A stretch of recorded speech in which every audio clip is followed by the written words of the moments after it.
For an asset to have value, its expected cash flows have to be positive at some point in time. So for a company to have value, its cash flows have to be positive at some point in time.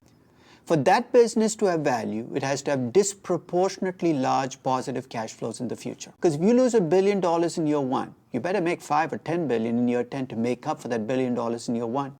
But what you should also expect to see are very large positive cash flows down the road. Now, here's one vehicle that I can use to think about discounted cash flow valuation. I find it very useful. When I look at a business, I can look at an accounting balance sheet, right?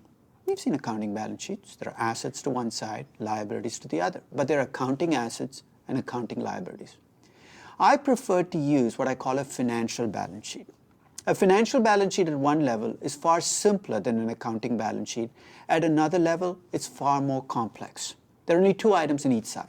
On the asset side of the balance sheet, I have investments in place. Those are investments you've already made as a business in the past.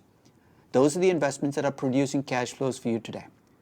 The other asset that you see there are growth assets. These are investments I expect you to make in the future. How far into the future? Next year, 2 years out, 5 years out, forever. I'm giving you credit for investments you haven't even thought about yet. That sounds strange, right? But that's exactly what you do when you value a growth company, right? You're giving them credit based on expectations, perceptions, hope. Nothing wrong with it. That's reality. On the other side of the balance sheet, notice there are only two items, debt and equity. There are only two ways you can fund a business. You can borrow the money or use your own money. Whether it's a public business or a private business, those are your two choices. Now, here's why I like a financial balance sheet framework. When I sit down to value business, I have to make a choice.